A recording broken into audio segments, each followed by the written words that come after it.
Le croyant doit rejeter et abandonner les péchés qu'il connaît, que ce soit la jalousie, l'orgueil, l'impureté du cœur, les mensonges, le caractère emporté, les désirs excessifs. Tout cela le rend incapable de courir. Celui qui a perdu le privilège de courir cette course perd la possibilité d'entrer dans le royaume et de régner avec Christ. Le chrétien doit demeurer sur la base de Romains 6:6 et 6:11 et se reconnaître lui-même comme mort au péché.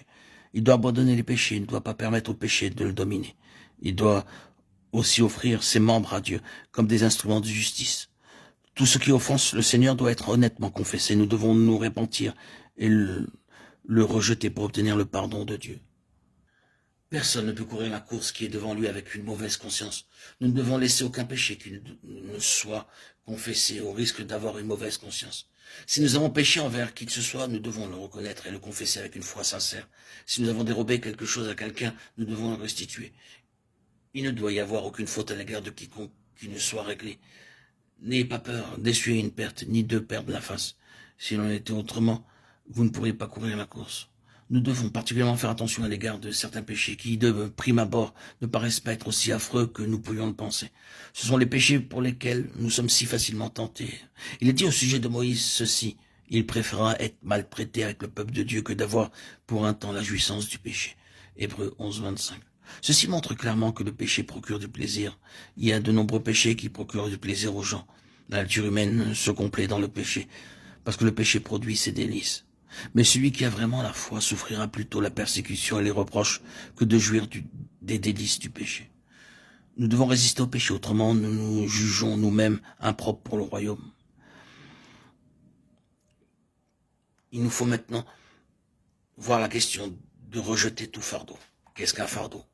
Un fardeau peut ne pas être un péché, ni nécessairement quelque chose de mauvais, mais à coup sûr, il peut être facilement un obstacle pour nous.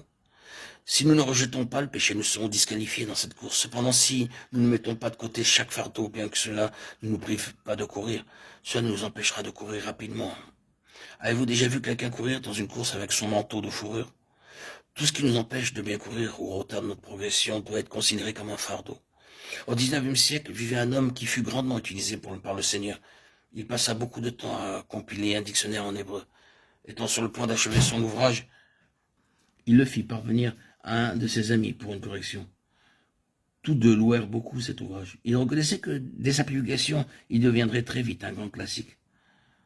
Cependant, ce frère brûla son manuscrit, car lorsqu'il le rédigeait, disait le futur érudit, il sentait que son amour pour le Seigneur et pour les âmes diminuait beaucoup. Ainsi donc, pour lui, le corriger et l'imprimer absorberait beaucoup trop de son temps et de son énergie. C'est pourquoi, concluait-il, il avait été préférable de le brûler. Le fait de le corriger et plus tard de faire imprimer ce manuscrit n'aurait pas été un péché, cependant pour lui cela aurait constitué un fardeau très important. En agissant comme il le fit, ce croyant fut libéré d'un fardeau. Il y a des choses dans notre vie qui ne peuvent pas être qualifiées de péché, mais ne devraient-elles pas être considérées comme étant des poids pour nous? Supposons que vous disposiez à courir une course et que quelqu'un vous dise de manger une assiette de pâtes ou bien de vous revêtir d'un lourd manteau de fourrure. Pensez-vous pouvoir courir dans de telles conditions? Comprenons bien que nous devons rejeter tout fardeau comme c'est aussi le cas pour les péchés.